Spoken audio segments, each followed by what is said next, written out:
ನಮ್ಮ ಮಂಡ್ಯದಲ್ಲಿ ಇಬ್ರು ಡಾಕ್ಟರ್ ಇದ್ರು. ಒಬ್ರು ಮೂಳೆ ಡಾಕ್ಟರ್ ಮುರಾರಿ ಅಂತ, ನರ ಡಾಕ್ಟರ್ ನರಾರಿ ಅಂತ. ಅವ್ರ ಅಪ್ತಿರು ಜ್ವರ ದುಡ್ಡು ಇಟ್ಟಿದ್ರು. ಪೇಮೆಂಟ್ ಸೀಟ್ ಅಲ್ಲಿ ಡಾಕ್ಟರ್ ಆಗಿದ್ರು ಅವರು. ಒಂದ್ಸಲ ಮಂಡ್ಯ ಬಸ್ ಸ್ಟ್ಯಾಂಡ್ ಅಲ್ಲಿ ಕೂತವ್ರೆ.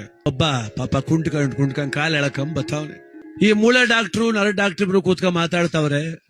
ರೇ ನರಾರಿ ಅವ್ರೆ, ಆಸ್ಪತ್ರೆಗೆ ಬತ್ತರೆ ಪೇಷಂಟು ಅಂತ ಅವ್ರ ರಕ್ತ ಇರ್ಬಿಡುದಲ್ಲ. ನಿಜವಾಗ್ಲೂ ಡಾಕ್ಟರ್ ಆದವನ್ ಏನ್ ಮಾಡ್ಬೇಕು ಗೊತ್ತಾ?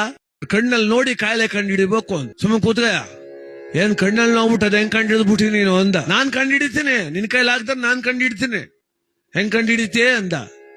ನೋಡಪ್ಪ ಈಗ ಉದಾಹರಣೆ, ಅಲ್ಲಿ ಬತ್ತಾವ್ ನೋಡ್ ಕುಂಟ್ಕೊಂಡು ಒಬ್ಬ ಕಾಲ ಎಳ್ಕೊಂಡು, ಅವನಿಗೇನಾಗದೆ ಅಂತ ಇಲ್ಲೇ ಕೂತ್ಕೊಂಡು ಹೇಳ್ಬಿಡ್ತೀನಿ ಅಂತ. ಹೇಳು ನೋಡುವ ಅಂದ. ಏನು ಇಲ್ಲ, ಬಲಪಾದದಲ್ಲಿ ಕಿರುಬೆರಳು ಮೂಳೆ ಕಟ್ಟಾಗದೆ, ಅದಕ್ಕೆ ಕುಂಟ್ಕೊಂಡು ಬತ್ತಾವನೆ. ನರ ಡಾಕ್ಟರ್ ಅಂದ್ರ ಬಾಯ ಮುಚ್ಚಕ ಕೂತ್ಕ, ಯಾವ ಕಾಲೇಜಲ್ಲಿ ಓದ್ದೆ ನೀನು? ಕಾಲಲ್ಲಿ ಮೂಳೆ ಕಟ್ಟಾಗ ಹೋದ್ರೆ ಕಾಲ ಮ್ಯಾಕೆ ತುಕ್ಕಾದ್ದು ತಿರ್ಗಾಡೋಕಾದ್ದು. ನರ ಒಳ್ಳದೆ ಕಣೆಯೋ, ಬಲಗಾಲಲ್ಲಿ ನರ ಒಳ್ಳದೆ, ಅದಕ್ಕೆ ಕುಂಟ್ಕೊಂಡ್ ಬತ್ತಾವನೆ ಅಂತ. ಸುಮ್ಮ ಕೂತ್ಕೊಂಡು ಹೆಂಗೀಗ ಮೂಳೆನೆ ಮುರಿದಿರುದು ಅಂತ. ಇಲ್ಲ ನರ ಒಳ್ಳಿರುದು, ಕಟ್ಟು 10,000. 10,000 ಯಾಕೋ, 25,000 ಕಟ್ತೀನಿ ಅಂತಾನೆ ಡಾಕ್ಟರ್. ಇಬ್ರಿಗೂ ಜಗಳ.